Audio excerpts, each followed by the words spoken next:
Okay. All right, the time is 6:30. Ding, right there. So I will call the Newcastle Planning Board meeting to order. Today is November 21st, 2024. And second thing on the agenda is to review the minutes from our October 17th Planning Board meeting. Do we have a motion to accept the minutes? Kevin, thank you. Second, Wanda, thank you. Any comments, discussion, corrections about the minutes from October 17th? No? Okay, so you were absent? I had COVID. So Yes. Did not show up. Great, no problem. So, Thank you for that. yeah, please, thank you. It's great. First time, I never had it before. Yeah, and you're feeling okay now? It wasn't that bad. It Okay. just lasted forever, but it wasn't that bad. Yeah. Okay. Well, seeing none, all in favor of accepting the minutes? That passes. 3-0. When I can't use abstain. And any amendments to the? Thank you. Any amendments to the agenda? You want to add a couple things? Yeah, I want to talk about, I can. Really just the roads, conversation about potential amendments. Entrances or. All right, so we'll add new business A, roads, driveways, and entrances ordinance. Without objection. So be it. Next on the agenda, public hearing for the shoreline zoning ordinance amendments. So this is. Well, I'll go ahead and open the public hearing and say that this is come back to us. I'll let you flesh out the details here. Sure. This has come back to us from the state after we submitted our shoreline zoning update. And they said that we just needed to like remove timber harvesting from the table as Yeah, a use or something, and maybe a definition. yeah, exactly. Basically, the changes we made in June that were adopted in June at the town meeting. The intention was to have us be an option 1 town municipality, which meant that the state would administer timber harvesting.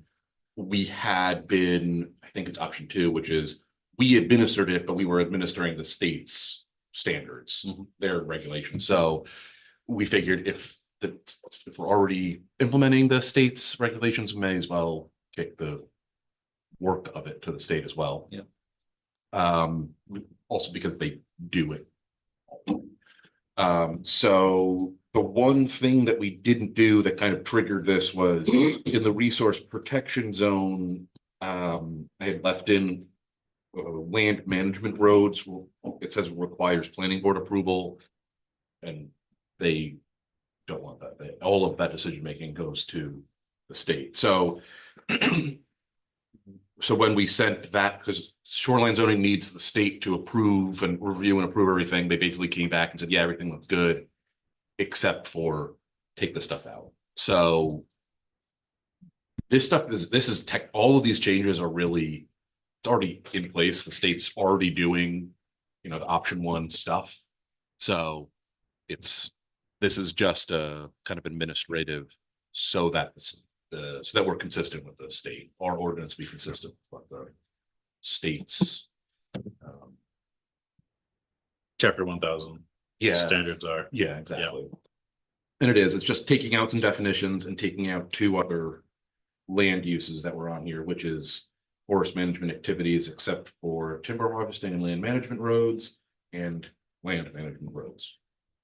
So, Okay. Yeah. So very minor changes to the shoreline zoning ordinance, but since it's a change, we have to hold a public hearing and then take it to a vote at a special town meeting.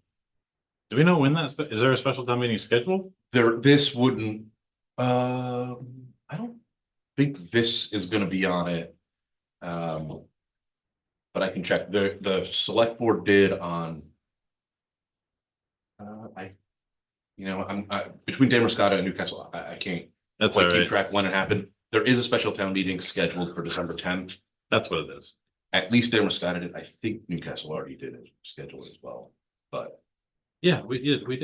Yeah, we did. Okay, I just couldn't remember the date. that's okay. It's December 10th. Yeah, great.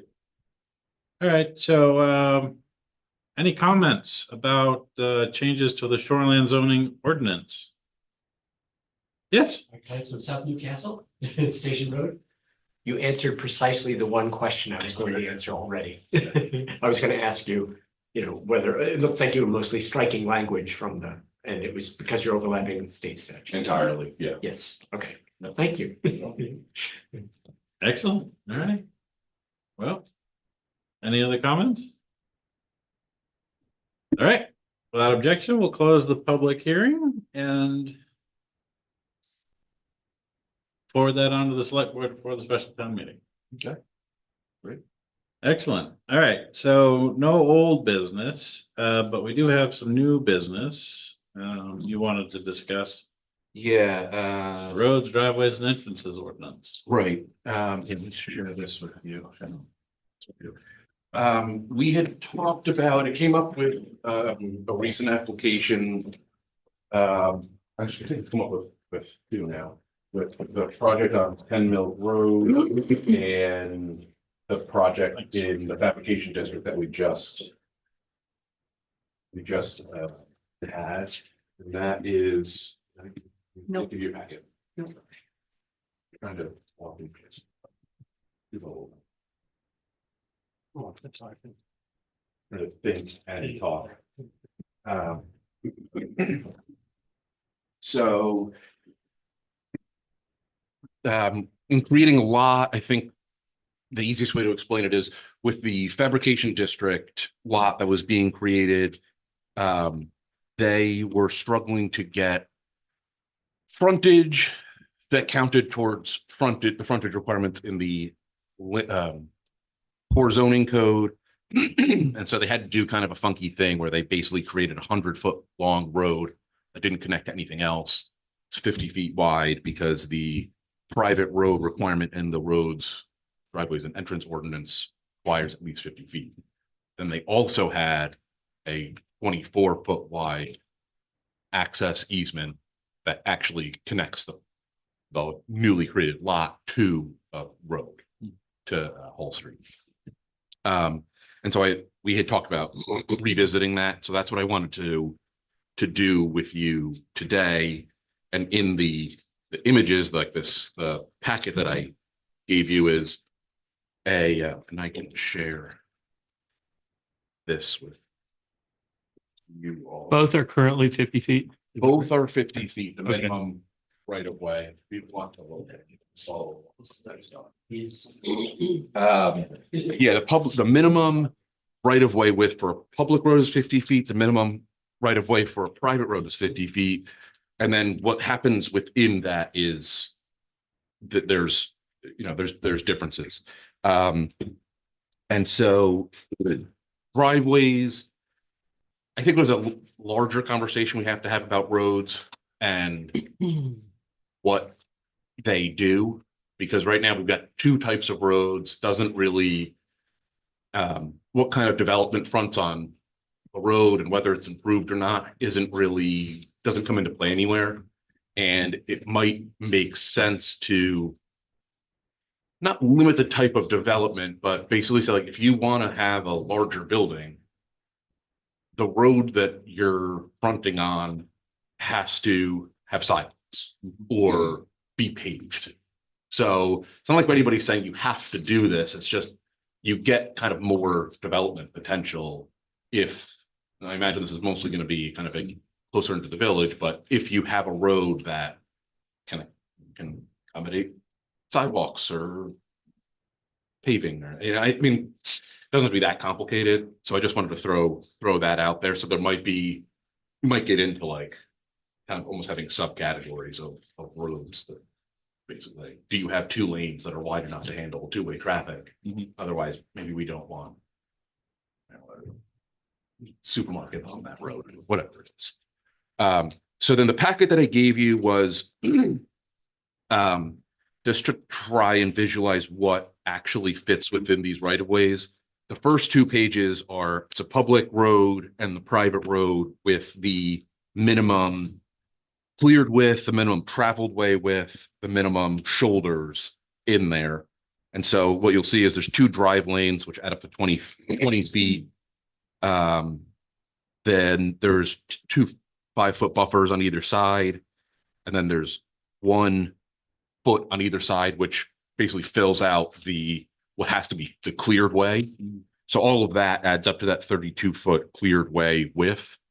That where it says sidewalk tree, it's not actually sidewalk tree. That's just the amount of space that is within the right of way, but can be left wild or doesn't have to be maintained essentially. So you get 9 feet on either side that is in the right of way and kind of unregulated. So that's the public road, 50-foot wide. The private road, as it is now, 12-foot drive lane, 3-foot shoulders. And then you've got 2 feet on either side that need to be cleared, which adds up to that 22-foot cleared width. And then you've got, it's 7 and 7 because I wanted to show more trees in there, but it's 14 feet on either side that is kind of in the right of way, but unregulated. So that's basically what we're requiring right now. Well, not exactly, because it's not that prescriptive. You could have all, for example, on the 50-foot private road, second page, you could have all, 28 feet of vegetated area on one side. Sure. Yeah, that's true. It doesn't have to be laid out exactly like this. Yeah. But this is, I guess, just if it was centered and you went to meet the minimums. Correct. Yeah. Yeah. So this is what is here now. I think maybe the next page was a 24-foot. I think that was thrown around as what could, this is what the core zoning code has as a minimum easement is 24 feet. And then I was looking, and so I'm not sure if we want, shoulders, sure, that's fine. 2 feet of cleared space, and then you got another foot of whatever. I'll be honest, and I want to have it as narrow as possible, to be as flexible as possible, so that people can say, okay, I'm going to put a road in here, allow some more development opportunities. But I also don't want to. I think we want to make sure that whatever the minimum is that we're allowing doesn't kind of paint people into a corner. And so that's a 30-foot is the last page that I shared, which was basically 2 10-foot drive lanes and space for 5-foot sidewalks on each side. You could just say 5-foot sidewalk on one side, and the other side is, just in the right of way. What I'll say is on that 10 feet is a fairly narrow travel way, and 5 feet is probably the minimum width that you don't get into weird problems with ADA. You can have a 3-foot wide ADA sidewalk, but then you have to have like a refuge point every 200 feet. So if you just got a 5-foot sidewalk, you can just let it go and you don't need to have. ADA applies to a private road. No, but it's a good standard to have. It's just to be accommodating. Plus, if the town does ever take anything over, it should meet the 50-foot. But I don't think you don't want to be in a position where you have to take over a road and be like, oh, the sidewalks aren't wide enough, and now got that on our hands. So, not to say that we couldn't have 4-foot sidewalks, but it is a standard that's out there. So all of that, I don't know what your thoughts are. We don't have to solve it today, but. Well, are you suggesting that we propose a change to the minimum right of way width for public and private roads now as a minor change to the roads, driveways, and entrances ordinance, with the idea being that we'll do a major overhaul of the ordinance, potentially roll it into the core zoning code, flush it out at a later date. I think so. I think that would make sense. But it's totally up to you all. To me, that seems like if there are somewhat minor tweaks that could be made to that table that on the page I gave you, the roads and driveway standards, seems easy enough. But to go through the whole thing and really overhaul the whole thing, which I think makes sense. Kind of depends how quickly you want to go. Yeah. So my only thought or question about changing the numbers about the right of way and the cleared width, which is really what we're talking about at the moment. yeah. Would just maybe have a conversation with the road commissioner, because every time I talk to someone from the DOT, the road commissioner, they're talking in terms of rods. Oh. Still don't know what a rod is. Like Yeah. cubits. What? Like Cubits? cubits. Yeah, I don't know what a cubit is. Okay. They're like, oh, that's a 3-rod road. I have no idea what that means. Is what? 16 and that, That's a surveyor. Yeah, that's a surveyor. perfect. Okay. That makes perfect 16 and a logical half. sense. It's not like we're in an SNL sketch, Yeah. where we just invent our own weights and measures.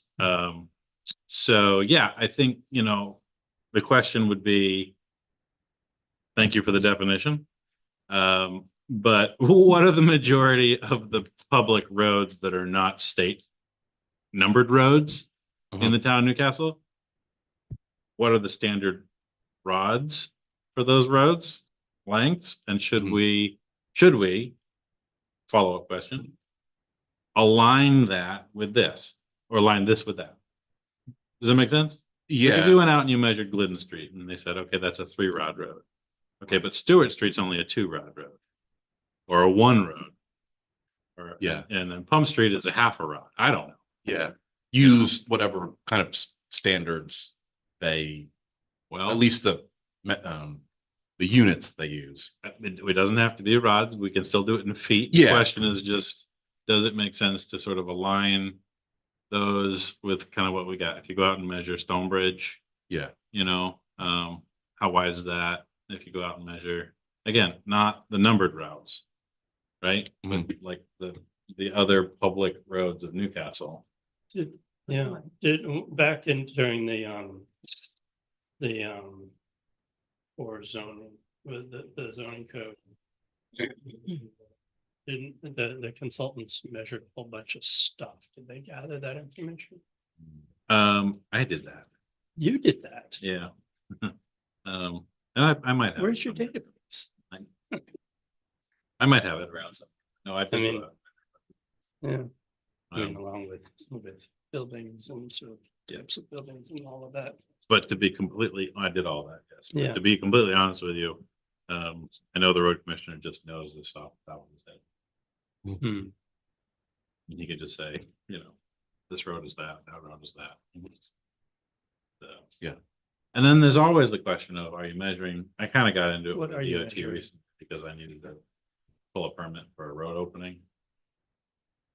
Long story short. There's the question of like, are you measuring from the center line to where? Mhm. Are you measuring it to the actual right of way? Are you measuring it to the edge of pavement? Are you, and all these things are different. Mhm. Are you measuring it to the white line? Is there a shoulder? Is there no shoulder?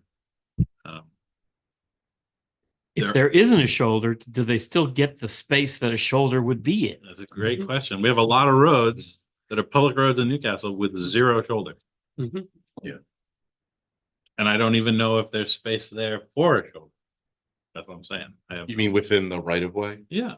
Yeah. Well, and then there's Is the fun situation of assumed right of ways where they were never really surveyed and Yeah, is there a map that shows these are the right of ways, or is a right of way just by definition this wide on a road, and therefore it's more. it may not more look flat. like 30 feet, but So, just understand that your garden is in the right of way. So not always. Well, I know, but I mean, I think the majority of it. Sometimes part of, I happen to know that part of Sheepscot Road, the right of way is actually shifted. So that what would be the center is not the center of the road. Mhm. And, if you follow It's like you Route don't one, have to have 28 feet on either side. that's for crazy. it. Yeah. And then Route one, when they built the major reconstruction of Route one in the sixties, Hmm. they decided to, instead of just taking from the center and going, how wide they wanted and just taking it, they negotiated with each individual landowner. So the setbacks are, So I was gonna It- say, it goes- good. it literally goes like this, like, like a jigsaw puzzle. It's Some places absolutely it's to that ridiculous. side and some places it's to that side. You remember, The you know where road the doesn't do left-handed that. crater is or was? Yeah. Across from Bobby Foster's. Mhm. They just sort of tore Yeah, down. yeah, the the last right of way that. is like Yeah. most of the way through It that. goes all, the right of way there goes all the way back, basically to the steps of that house. It's like 150 feet.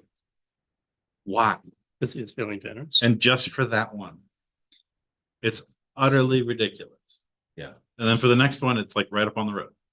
And I'll say that when if they do a survey and draft it, that's great, but a lot of the, and like with any property, mostly it's just descriptions on the deed, and it's like you do have to locate it, but it'll say like it's 30 feet, and it's not like, oh, it's 30 feet here, it's 30 feet based off of this point and this angle. So roads can basically be moved within that.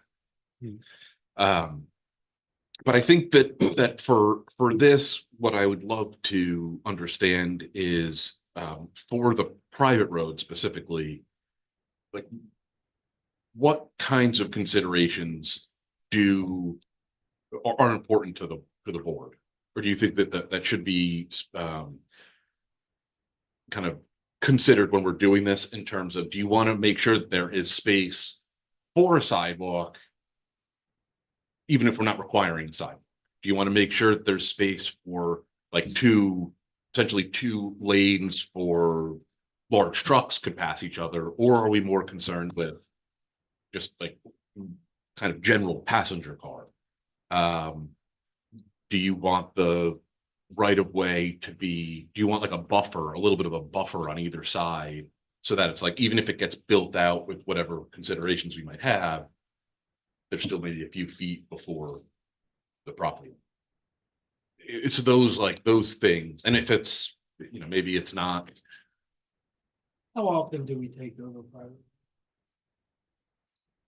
I would say not very often. Well, then let's not apply, I mean, my instinct is not to apply a lot of parameters on something that doesn't happen very often. I don't know.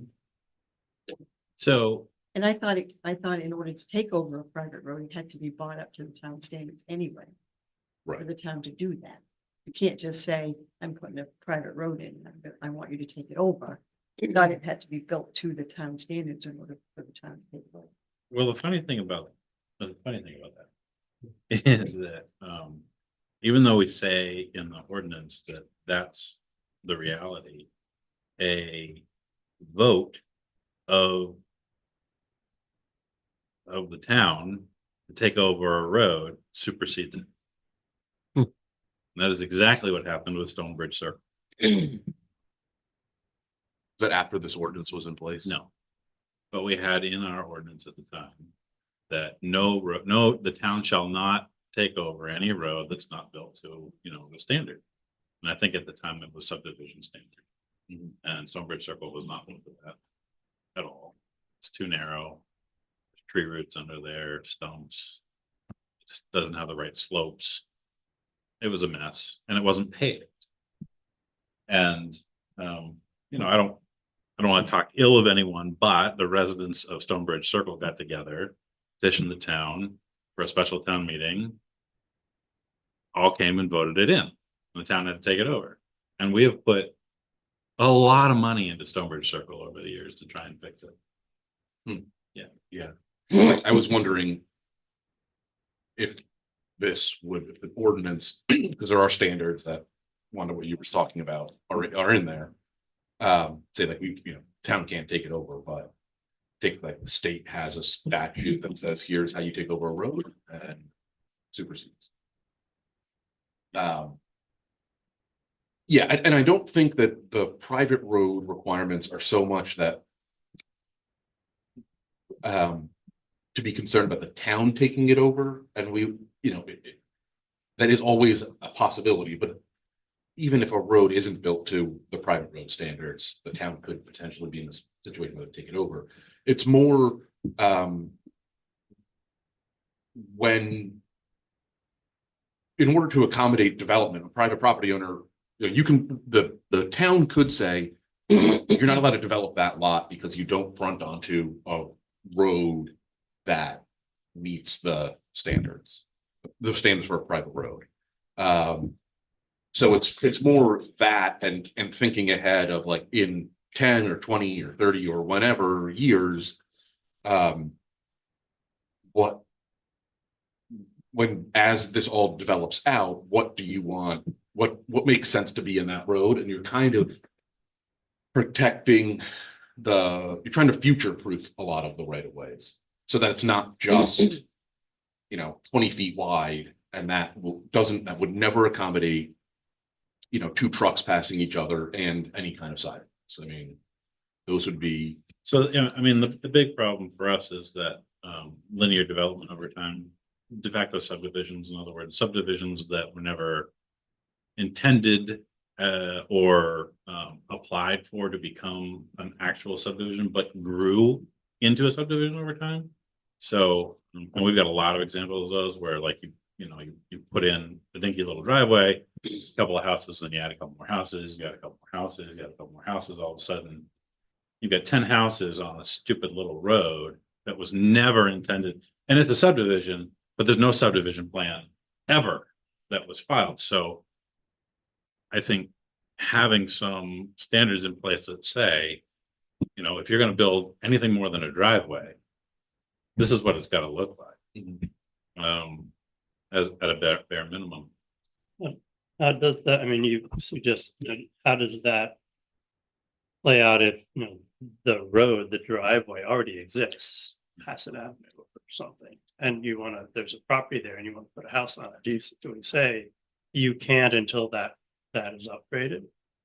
You own that property, but you can't build on it until you don't own the road. It's not your private road, it's just the road that the property happens to be on, but you can't build on it until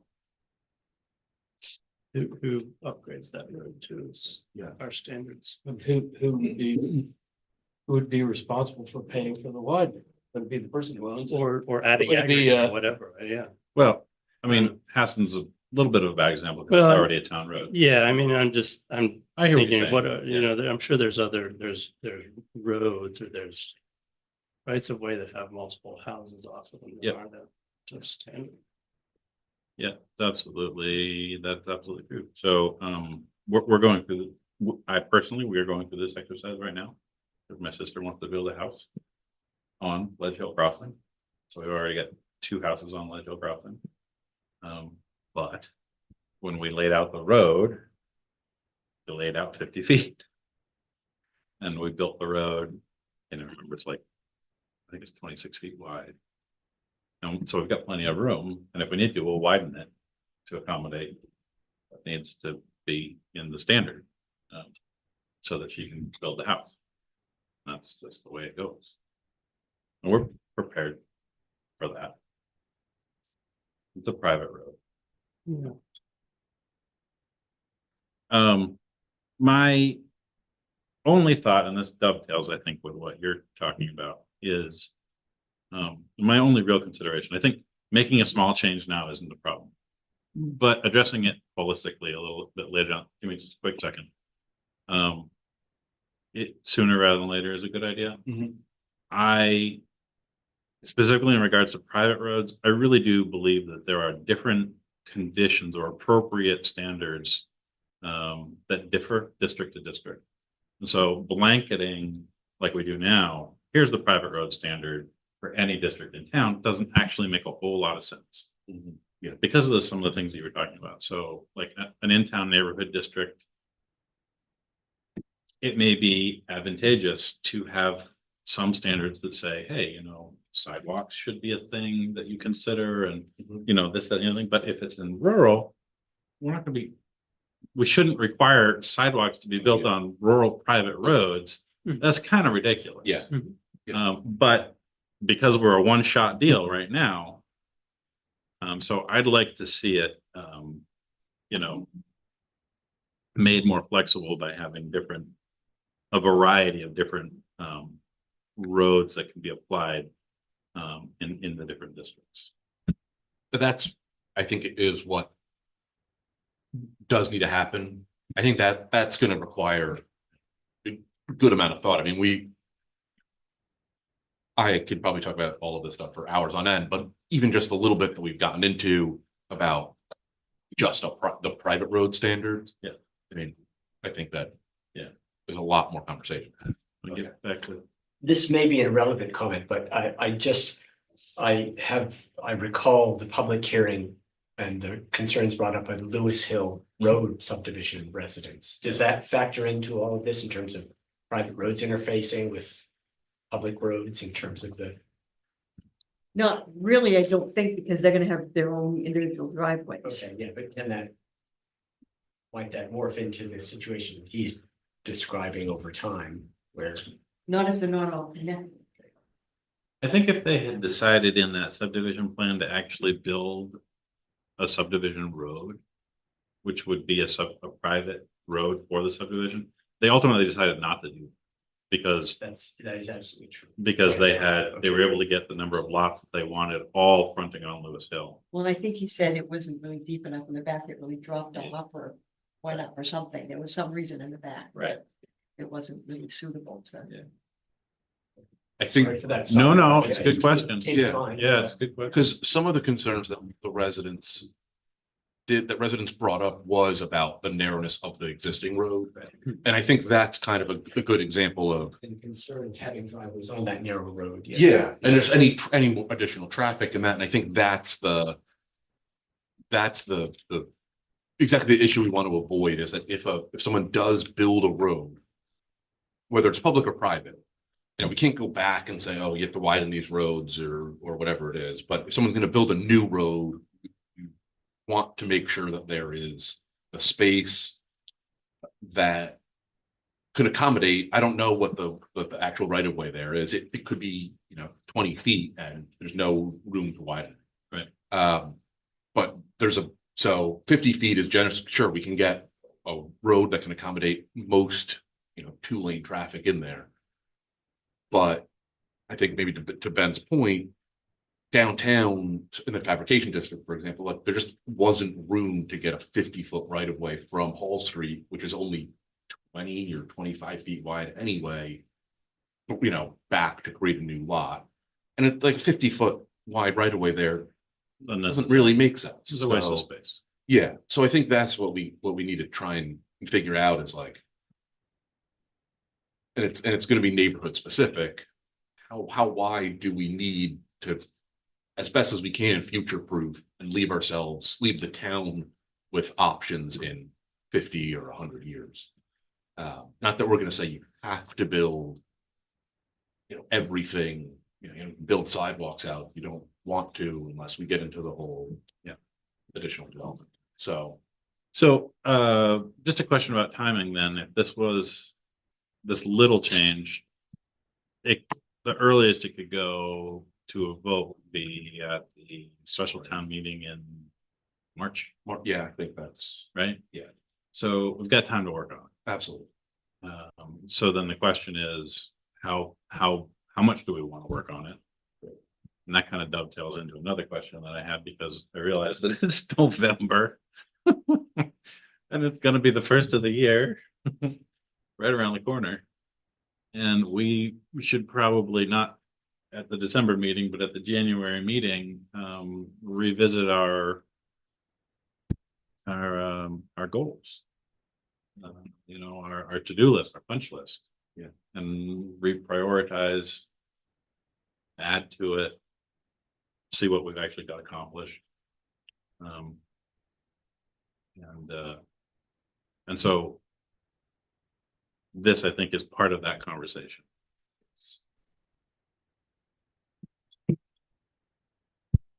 Yeah. So I think if we could, let's make a note to have that conversation. I know that's a little more work for you.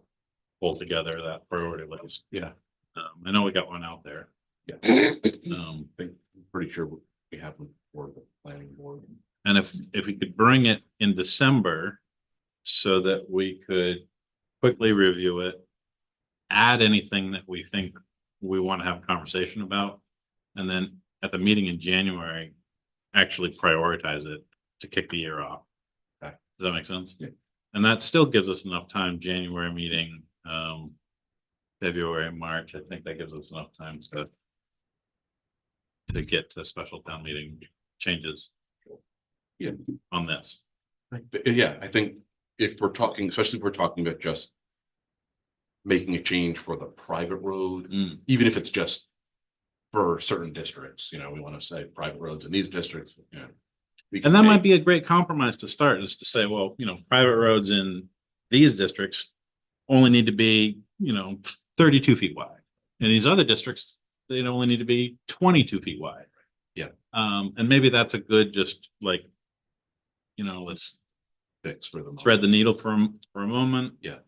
Give us a beat, and then we'll get back to it. Yeah, I think that makes sense. You guys, what do you think about that? I'm sorry to spring it on you, but it occurred to me that we should really look at that. Priorities, goals. No, I agree. Otherwise, this is fantastic. The only thing I do want to say is in regards to this and any future work we do with it, thank you for doing these. Yeah. We had a sidewalk and trails committee at one point that pulled together a bunch of data and made recommendations about, you know, sidewalks, if they're going to be built, how they should be built, et cetera. So there's a report out there. 5-6 years ago, 6 years ago, Was that part of the comprehensive plan and core zoning code? it happened right after. Right, okay, Yeah, right Great. after. yeah, that should be some. It is someone. It was a short-lived committee, but we went out and we measured a whole bunch of roads and sidewalks. We wanted an inventory. Excellent. That'll be useful. Yeah.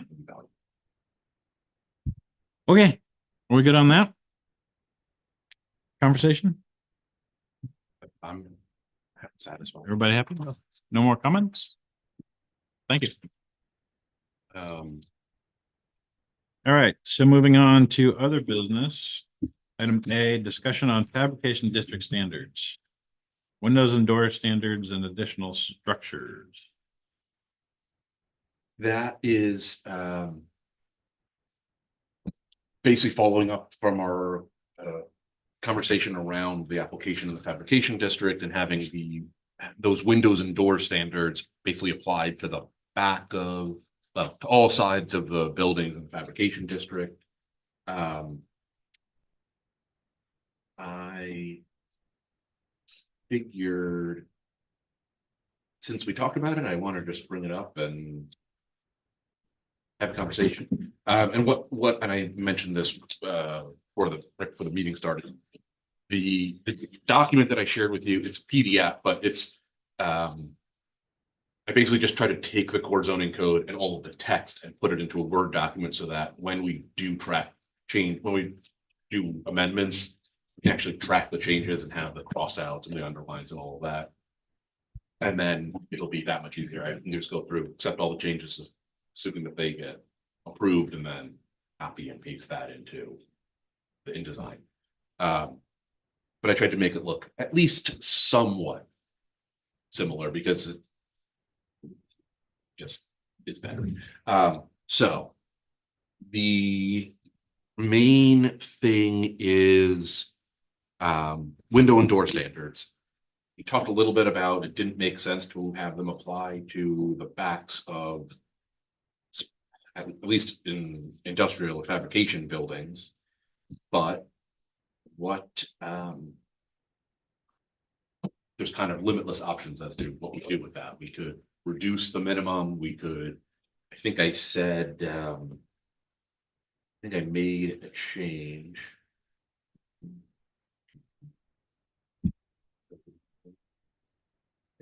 Change.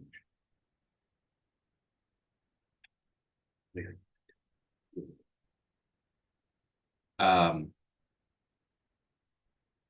What are your thoughts about limiting those standards to the fronts of buildings and within maybe some distance of Academy Hill, specifically for the fabrication district?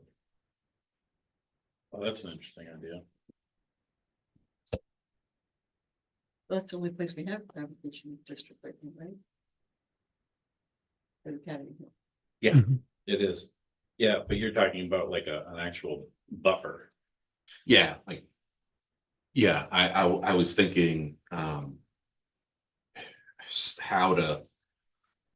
to word it exactly, but basically if the facade of a building, even if it's not the front, like if it fronts onto Hall Street, maybe, which it shouldn't, but if for some reason it did, that the facade that faces Academy Hill still, the window and door standards would still apply to that. Yeah.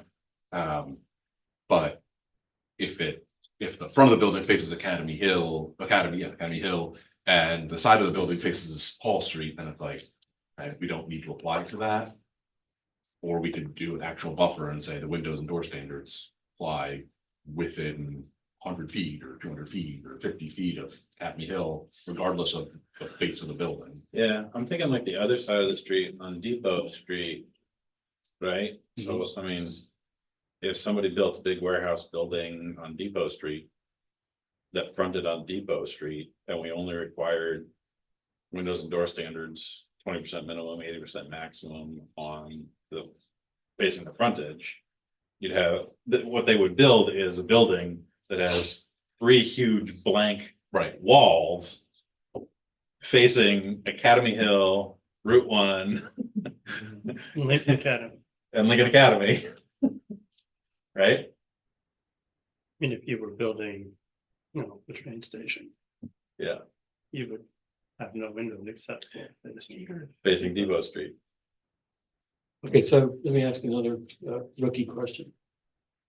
If we're calling this a fabrication district, isn't that the point of calling it that?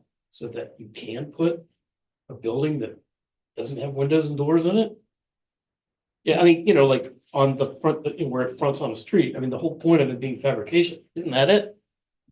The name is a little misleading. Okay. Only in the fact that like the uses that are intended there, let's actually read the from the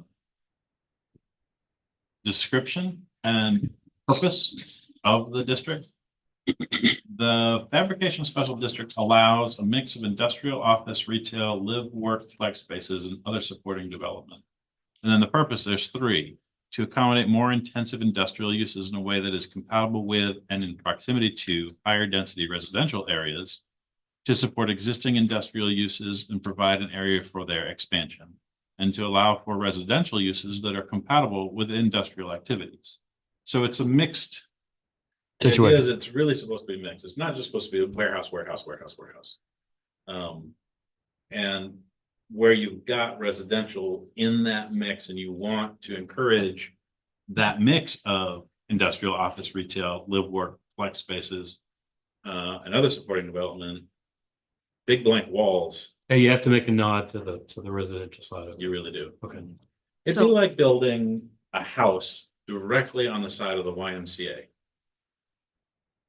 Have you ever gone down the side by the playground? Yeah, There's not a single window right. or door. I mean, after the playground, there's not a single window and door for 150 feet or something like that. It's just a big metal 20-foot tall wall. Yeah. Right? And so imagine building your house or an office, and then you've got people with office windows looking at like a metal wall. Yeah. It Just occurs to me that another option is to put in an option for the board to waive the standard if there's certain considerations or certain conditions are met. Well, they could put a fence up in front of it? No, like saying, the board can waive a standard if. I don't know what we come up with the whatever those conditions are, but it could be like if it. I don't know, like I think with the last case, it was the adjacent property is undeveloped. It's undevelopable because it was, The cemetery. it's a Cemetery. cemetery. Yeah, it's owned by the town. Like they're just, we can figure out whatever, however we want to. Set that, like if it's, as long as it's not residential, across the property line.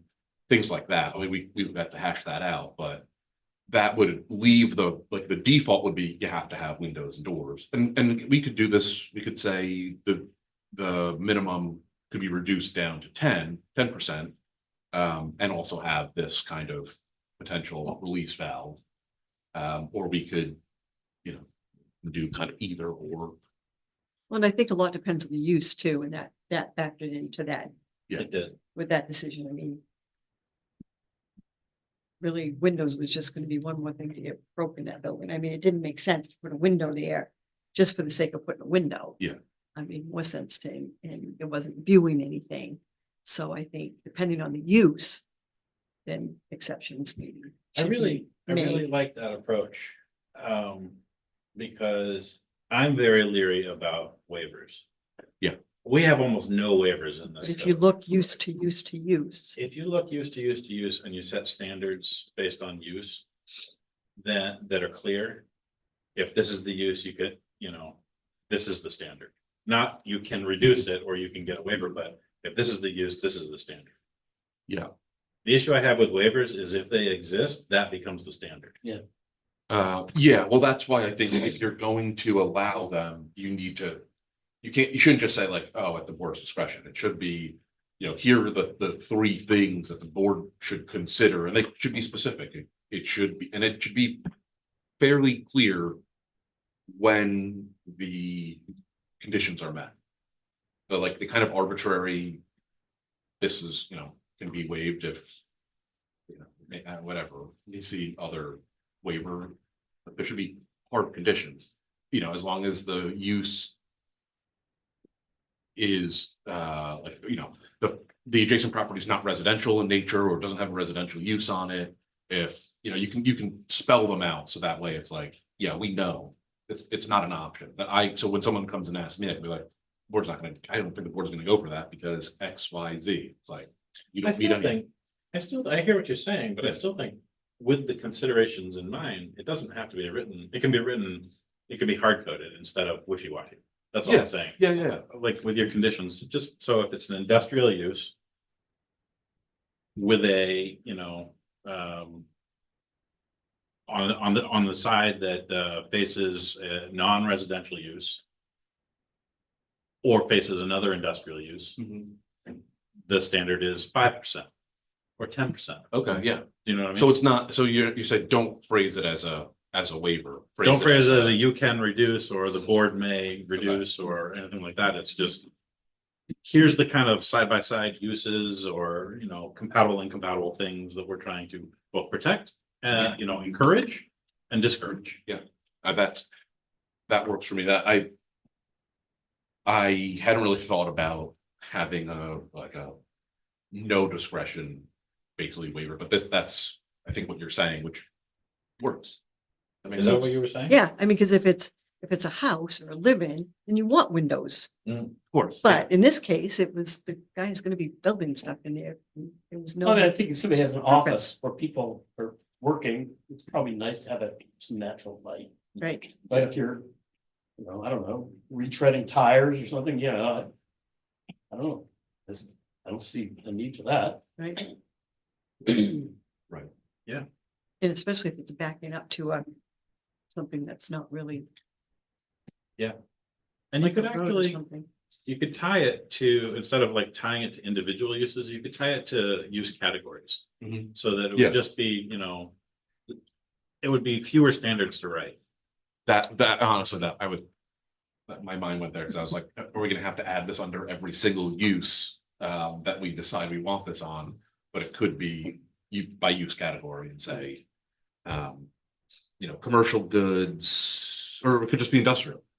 Well, Just yeah, make it industrial you uses. could have, yeah, industrial uses, but you could have, you could have a standard that talks about, residential. If residential is next to commercial of goods and services, if residential is next to industrial, residential is next, you know what I mean? Yeah. You might have 10 standards. Yeah. But that's easier than going through each individual use. Yeah. And in comparison to every other use, because then that's crazy man. Right.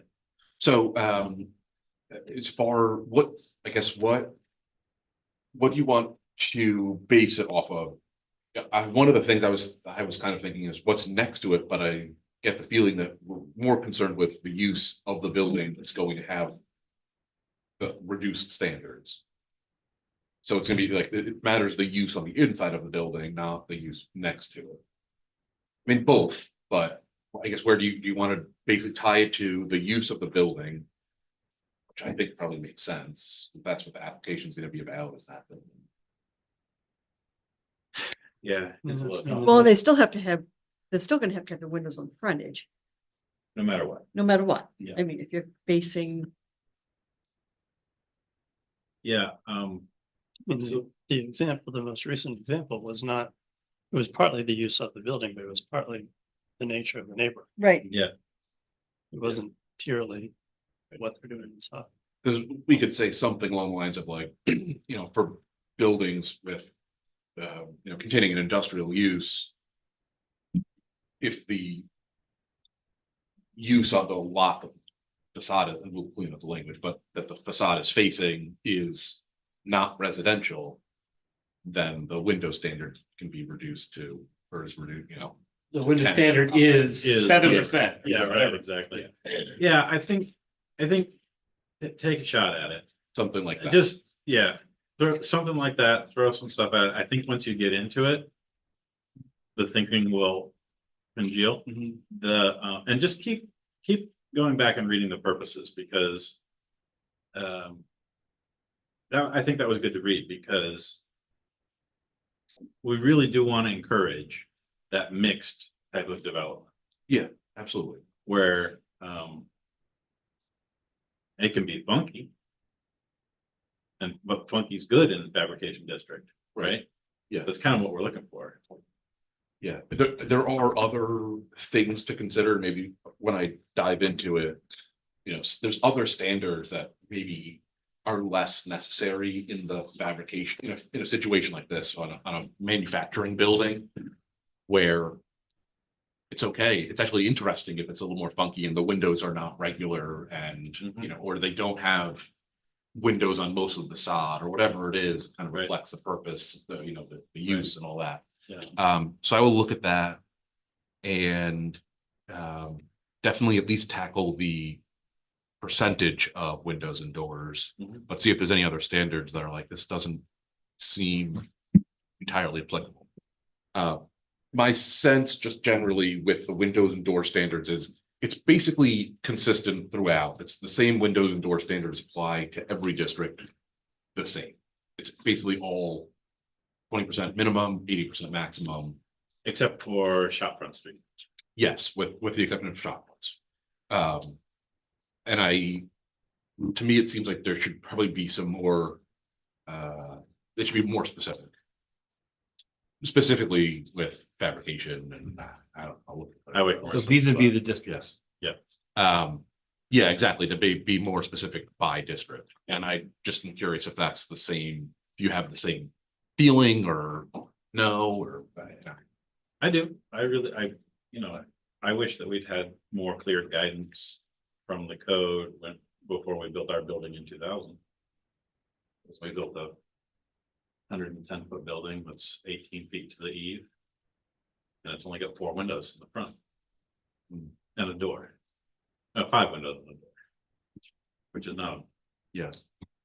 And you want more, what, and we don't need necessarily get into it now, what kind of guidance, what were you? oh, well, if we had just been pushed to say here's the minimum, Okay, it would have been affected the design. Yeah. You know what I mean? Yeah.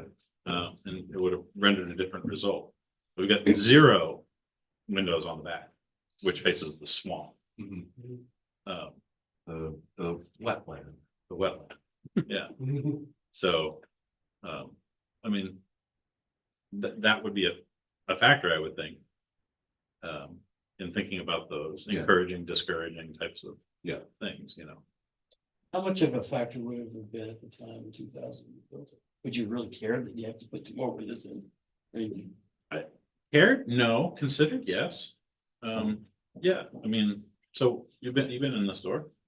We've got that second level. There's no windows on the second level. Hmm. Yeah, and if we'd had to, we would have put them in. But we were thinking internally, like, oh, we have so many, displays. Displays, samples. And we need wall space. But if they were there, you work around them. Yeah. They're how much harder to put in after the fact, Mhm. remodel. Yeah. So if that building ever gets repurposed for something, and I think that's another big part of the thought process is, building reuse. If buildings are built such that only one use can happen in them, then when that use goes away, Big bucks. they're not good for much else, you know what I mean? Yeah. Right? Mhm. I You mean, got a concrete bunker. yeah, like, I'm trying to think if there's windows in the side of the Sherwin-Williams and Damascotta at Biskie. Like, No, I don't think so. but there's only, There's a door, I think. yeah, might be right, a probably a solid windowless, door. yeah, Windowless door, but. Yeah. So, but I think that's a fair point. And again, you kind of balance that with, we want to get some businesses into fabrication, that's.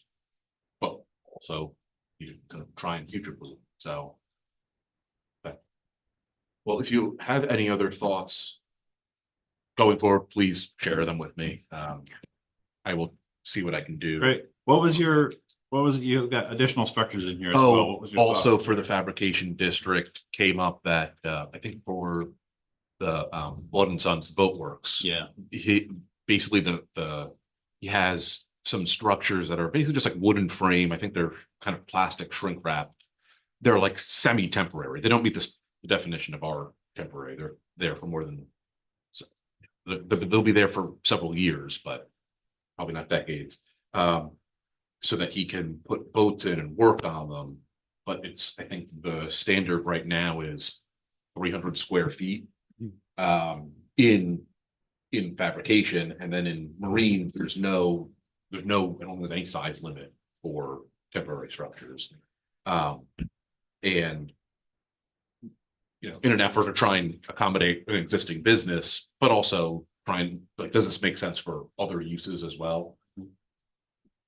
The conversation at some point was, should we rezone that to be marine district? And my feeling is, no, I don't like to kind of break up the district. It clearly is part of that district, but I do see the sense in modifying the fabrication so that if marine uses are allowed there, and it is one of the bigger users there, how can we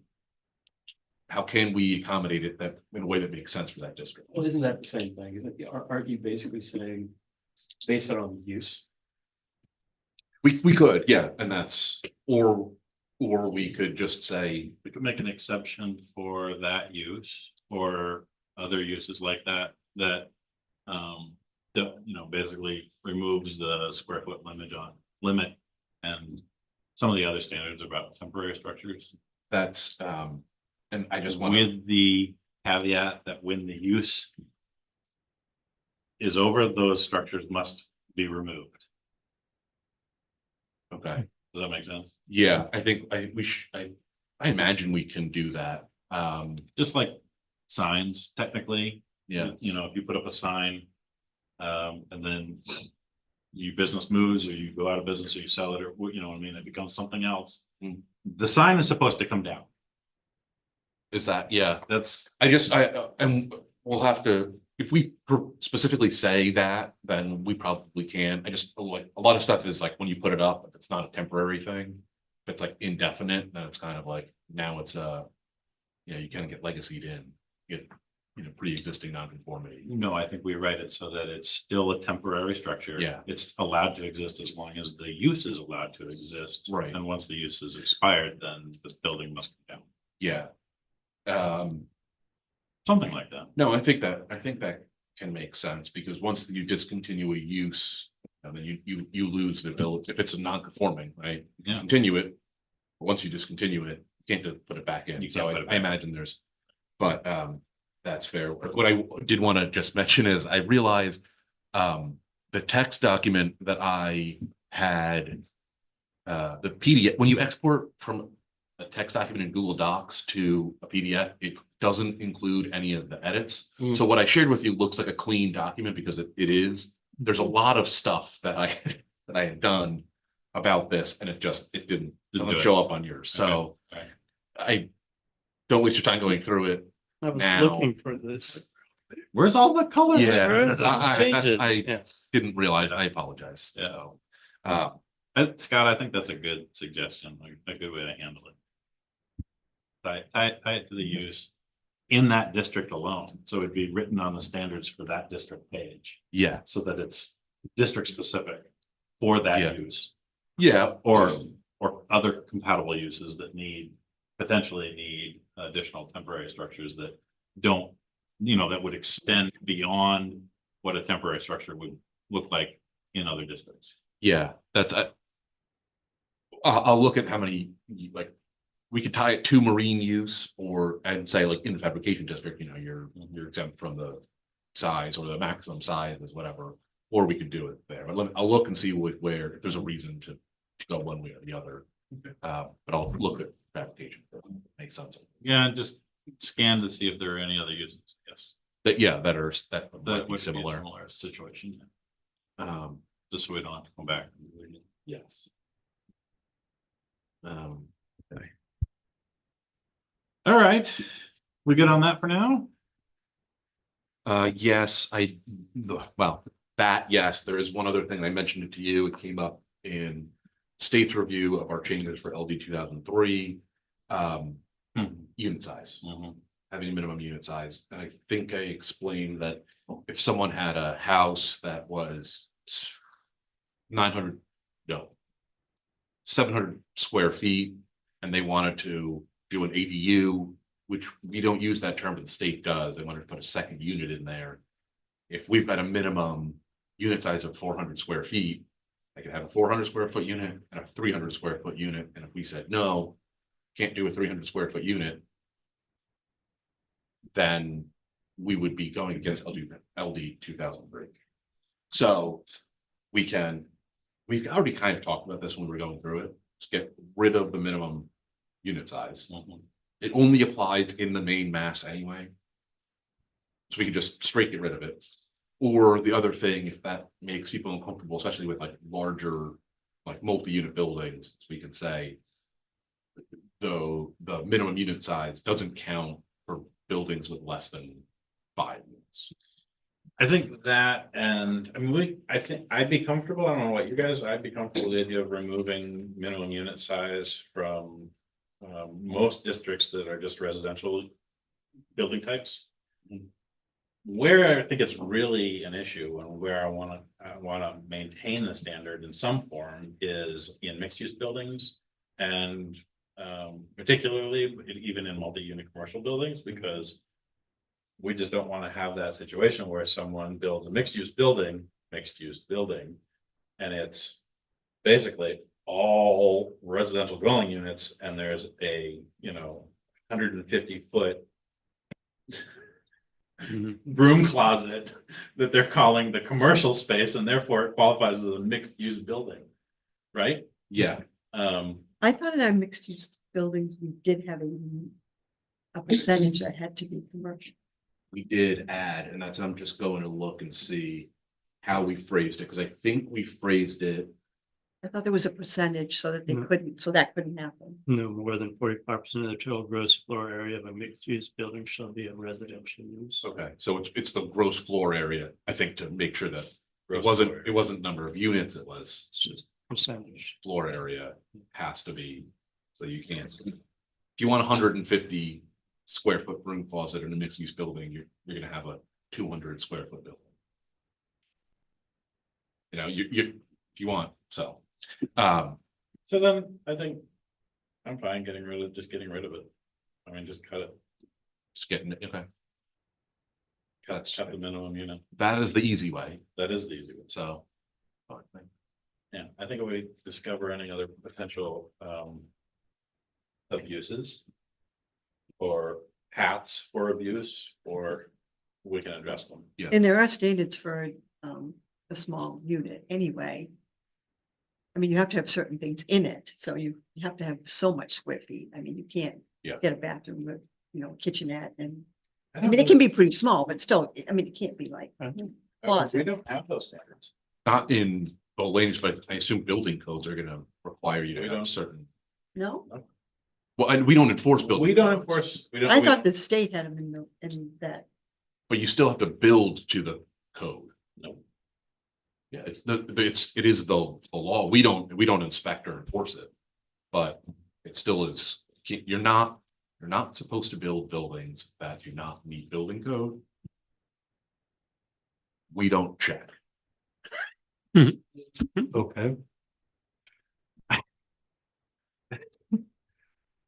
Let's not dive into that. too No, far. but we're going down the rabbit hole. So- We'll be here all night. Let's not do Yeah. that.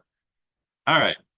Great, good. So we're all in agreement about that. You'll propose the changes. We'll come back and do all that. Yep. And Yeah. Plan to bring that change to the March Yes. special town meeting, Yeah, or, yeah, whenever. I'm just gonna, when there's changes we made, I just wanna try and. Yeah. Make them, don't rush it, but we'll get it done, have a public hearing, and then. Whenever the select board wants to like schedule a special town meeting or do it, we'll have it queued up. it. Love That's that. what I'd like to do. So. Love it. All right, so other business, item B, public comment. Are there any public comments? General public comments? No? Great. That's fine. And then item C, planners report. Do you have anything else? to- I do, and I don't want to keep you here any longer than, so I will just give you this handout. I think I had mentioned, we're trying to work out a process in the town office. It will impact the planning board to some extent, but mostly it's going to be when people bring applications in, how they get handled and all of that. Well, we should know what the process is. so that Absolutely. We could tell people. And I also want your input because you see the applications, Yes. So I did review this with Shelley today and I've talked with Kevin about it before and, we will, Thank you for coming. we're gonna tweak it and stuff, but when I went through with Shelley today, she was like, this makes sense, right? She deals with a lot of the process. So I'll give that to you. You can look at it. But the other stuff I did want to share with you, I will say into the microphone so that it doesn't get lost, but I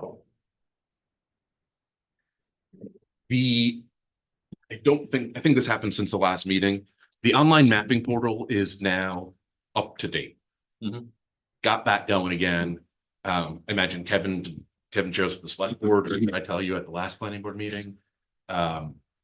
It had kind of stalled out. The parcel map hadn't been updated in a while because I think basically institutional knowledge, we didn't know how to do it. We got back in touch with Bill Duffy, who does that. Great. So now that should be pretty accurate, up to date. And we have been empowered to pull data from the Trio, which is like our tax assessing. And we can merge them in that. So when you go on there now, you should be able to see if property split, there should be 2 parcels there now that are generally, representative of kind of how it's not based on, it is kind of based on surveys, but it is not a survey. So if it doesn't quite match, it's supposed to be just close enough. So that's good. DPI, we had, That's the GIS website. that's the GIS website. You can get to it through the Which I town was looking at website. today, yeah. I think It's a little glitchy. Yeah. Turn off some layers. Okay, yeah, because sometimes you click on a lot and it doesn't come And it up. takes with it. forever to load, Yes. if you've got a lot of Yes. layers turned on, you know. And Okay. there Well, I is get it, some. yes, thank you. There's some cleaning up to do with that because there's some layers that don't have data associated with them, or there's some. Like you can search for, if I just split a parcel recently, you can search for it, it'll show up, like the information will show up, but it'll say there's no parcel attached to it. We're gonna clean that up, but yeah, so there's some cleaning up to do, but it's at least live again. We need to update the shoreline zoning on there and some other stuff, but at least if you want to see what like map and lot you are, most people will be able to go on there and see what their map and lot. No. And that excited me. Maybe it's not as exciting to No, general it's- public, but it's well, exciting to me. The public's interest often is, where do I get tax card information? Yeah. On every lot in town.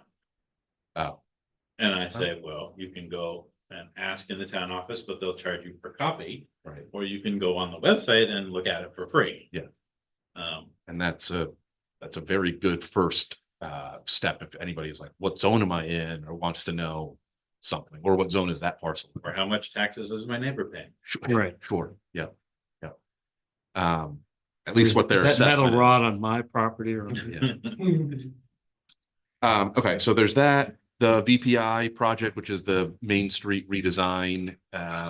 The recording, there was a meeting, is it last night? No, Tuesday night. That was here with the engineers, the consultants, and that should be online now. And there's a survey that's out right now about which options did people like. That's about putting roundabouts in. If I can stir the pot, get people to go check it out. So it's one of the options. It's one of the things to be considered, but I know controversy sometimes gets people to come out and get involved. So that, and then the last, No, they're a bad concept. They are the best functionality by independent measure. You disagree, yeah.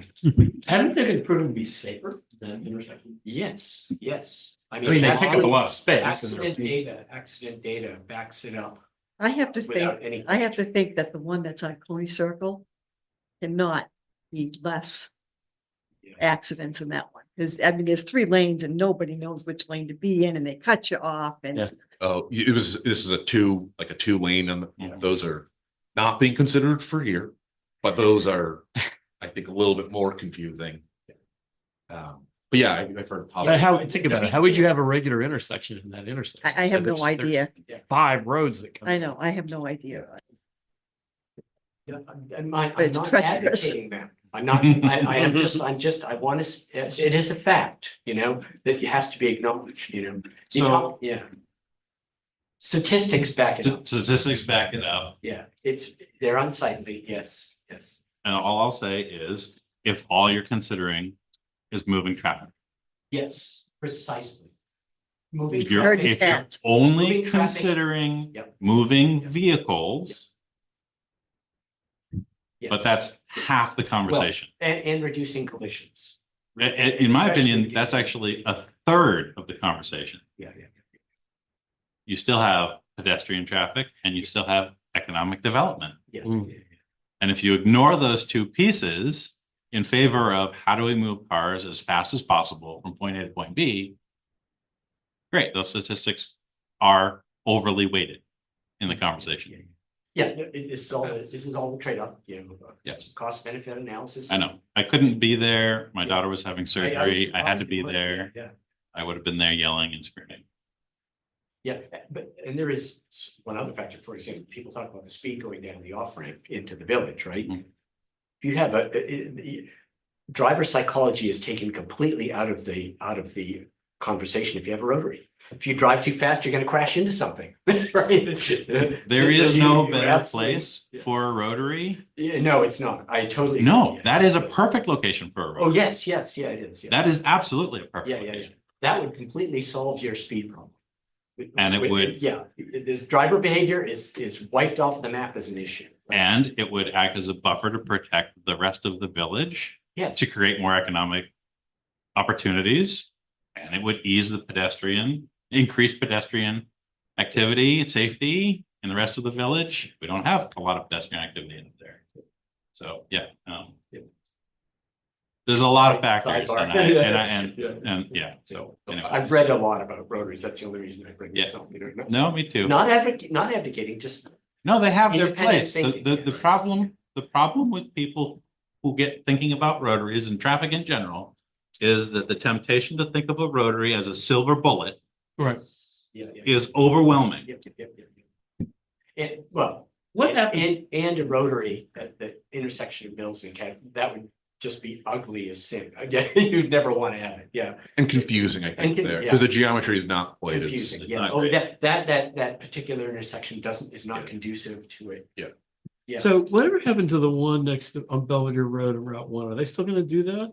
That's in the Apparently, plans. that's, yeah. They were supposed to do it this past summer and got kicked the next year. Yeah, I've seen personally a couple of people die at that intersection. yeah, Um, which is exactly, I think, why. Which makes no That's sense. the I mean, idea was- the site there, the sight line there is so far in both directions. Blows my mind that the awful accidents that have happened there have happened. It's I totaled my car there. It's the volume. really, But I know, the sight lines are Yeah. amazing there. Yeah, but it's the volume, people have to sit there for a long time and then they get impatient, right? And they make the wrong decision, right, to go. Well, yeah, all right. that's, We're not yeah. gonna. Anyway, solve it. sorry. It's not our job, but thank you for the update. So, yeah, there is a survey, so if you want to share opinions, please do online. That's also be on the town website. The last thing I wanted to mention, since I have you here, is apparently we have e-signature ability for, you don't like, I can get it to, I think it worked once. okay. And then when I tried it again, because I was trying to do it on my phone. 'cause Yeah. that's- You can't do it on your phone. I tried to do it on my phone. I had to go to a computer. It worked great on the computer. Yeah, I great. did it on the computer without a problem. Okay. And then you have, after I did it, I was like, I should probably have asked everybody first, but Because I went into the Probably. town hall to just sign them. I thought, I'm just going in Yeah. and sign them. And Shelley said she didn't have them, so yeah, no, as I hadn't. You gotta do them electronically now. good luck. But if you have trouble, I'm happy to help and see if we can't figure it out, or the other option is. hard. Well, it's nice to hear that it does not work on phone Doesn't too work on well. phones. Yeah, you gotta have, well, never mind. Is this It the doesn't one work. that's- right. Yeah. No, you, Yeah, it did because not you work. weren't. I you- thought I you had, approved a and bunch once of it looked things. like, once it said, oh, But at some point, once it said there will be, congratulations, or I Okay. succeeded. and it the was rest of the unfortunately time you because. can You say have to that. have the Adobe plugin. The large. Oh, yeah. On your phone. Yeah, which is a Which pain in you the butt. could, but You could, but it's a pain in the butt. Okay. Well, now I know why it didn't work. Well, I'm happy to help troubleshoot however I can. Or figure out whatever solution is best for you. That's it. I just hate electronic signs. Hate it. At the I- supermarket, I go, Yeah. Yeah, of course. And I don't think, you didn't have to do anything with a pen or anything, right? You type in your name and then when you click on the signature, it just makes a cursive version of what you Yes, type. you That's all. That's all. which is not your signature, Not your signature. Very secure. not even. What you can close. do is I pasted in a scan that I have of my signature, so. Yeah, I think You can do that too, yeah. But You guys are way For more like meeting technical than minutes me. and things, I figure. As long as you guys are signing As long off as we on put it a like a that. W and an X, we're good. Yeah, it's just a big X. WW. It's not like you're not, we're not purchasing property or anything, like that. It's just for meeting. minutes Yeah. and- You do have to consider on private matters, you have a third party company that's, gets your data. Yeah. They're making that signature and has all the information for what that signature is, So Yeah. you do, that's privacy, to me, that's a privacy issue, but. Well, But in that's- the private sector, yes, but we're in the public. sector. Right, exactly, yeah. no, it doesn't- it doesn't Everything apply is here. public. Yeah, it doesn't apply here. No, Everything's you're right, public. yeah, So, yeah. Yeah. This goes to the conversation and I keep having every year.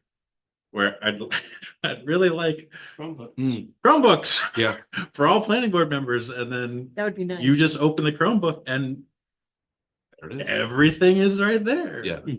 That's, I know we talked about that before, and it is budget season coming up, So I will add that to things that I discussed with. I think we everybody. left money in last year's Last year? budget to do it. We just haven't. Did the selectmen have that? What? No, they don't. I was pushing for that too. I mean, that makes You would a just lot get of one, sense. I think. You wouldn't get two, would you? No, I wouldn't. How many computers do you want to carry around? Well, Or- I know the Laptops. hospital for the board handed out iPads. Yeah, I didn't get, You can get one? I wasn't on the board. well, we're in Google Workspace, so Yep. a Chromebook, it's perfect. Is it? Okay. It Yep. just works. I was gonna say, is a tablet or a laptop preferable? Laptop. Laptop. Something with Keyboards are keyboard, better than yeah. the keyboard. Yeah. Okay, that makes sense. So, I mean, any Chromebook, as long as it's not Acer, because I make junk. You know, then it'd be fine. Would be Talk to nice. Kevin about it. It would be nice, and we'd be, all be on the same page, you know. No, that would be, I mean, I think it makes a lot of sense. I know Kevin's on board, I think. Okay, you know, All right. getting to it, but I made a note, so I will. Thank you very much. All right, planner report all done? That's it. All right, without objection. Meeting adjourned. The time is 7:50. We could all give up our salaries and for that. That's right.